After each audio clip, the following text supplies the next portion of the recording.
अस्सलाम वालेकुम dear viewers. मेरे एक व्यूवर ने नातालिया नाम की मानी के बारे में कमेंट में पूछा है कि नातालिया नाम की क्या मानी है। नेट पर नातालिया नाम के बारे में बताया जाता है कि ये एक इस्लामी नाम है और उसकी मानी है अल्लाह का तोहफा, जो कि बिल्कुल गलत है। तो आते हैं नातालिया नाम की सही मानी की तरफ।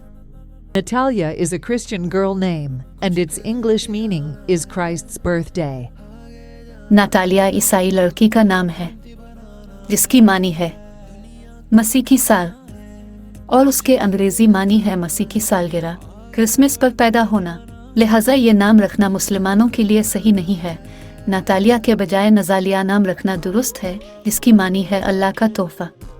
Like, share, and subscribe to my channel Islamic Authentic Names. मजीद प्यारे और बामानी नाम जानने के लिए ऊपर आई के बटन पर क्लिक करें। अगर आप किसी नाम की मानी जानना चाहते हैं तो कमेंट्स में पूछ सकते हैं। रिसर्च करके सही मानी तलाश करना और फिर वीडियो बनाना हमारा काम और शेयर करना आपका काम। शुक्रिया, अपने दुआओं में याद रखिए।